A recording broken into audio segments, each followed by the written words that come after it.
बहुत दिनों की बात है। किसी गांव में एक किसान रहता था। उसका घर गांव के छोर पर था। वो अपनी पत्नी और एक बच्चे के साथ रहता था। किसान और उसकी पत्नी बच्चे को बहुत चाहते थे। एक दिन शाम को किसान लौटकर घर आया तो अपने साथ एक नेवले का बच्चा भी लेता आया। पत्नी के पूछने पर उसने कहा, मैं इसे बच्चे के खेलने दुलारने के लिए लाया हूँ।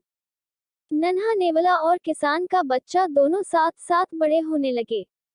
5-7 महीने के अंदर नेवले का बच्चा बड़ा होकर भरा पूरा नेवला बन गया, जबकि किसान का लड़का अब भी पालने में ही झूल रहा था। नेवला बड़ा सुंदर और प्यारा लगने लगा। उसकी चमकीली काली आंखें और झबरे बालों वाली सुंदर पूंछ बड़ी अच्छी लगती थी। एक दिन किसान की पत्नी को कुछ सामान खरीदने के लिए बाजार जाना था।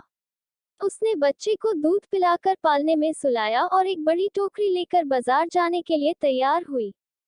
जाने से पहले उसने किसान से कहा, मैं थोड़ी देर के लिए बाजार जा रही हूँ। बच्चा पालने में सो रहा है, जरा उसका ध्यान रखना। मुझे इस नेवले से डर लगता है।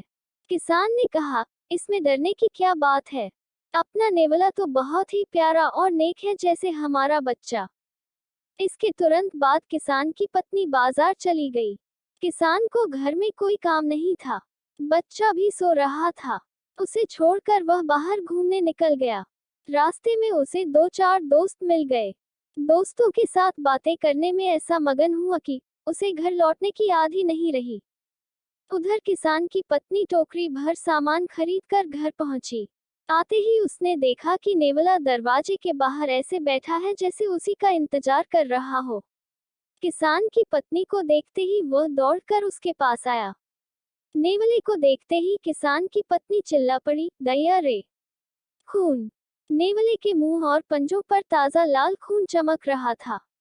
हाय, तूने मेरे बच्चे को मार डाला है। यह क्या किया? किसान की पत्नी जोर से रोने लगी। फिर बिना सोचे समझे ही सामान से भरी टोकरी नेवले के सिर पर दे मारी और धड़धड़ाती हुई बच्चे के पालने की ओर दौड़ी। बच्चा पालने में लेटा गहरी नींद में सो रहा था, मगर उसके पालने के ठीक नीचे खून से लथपथ एक जहरीला काला सांप मरा पड़ा था।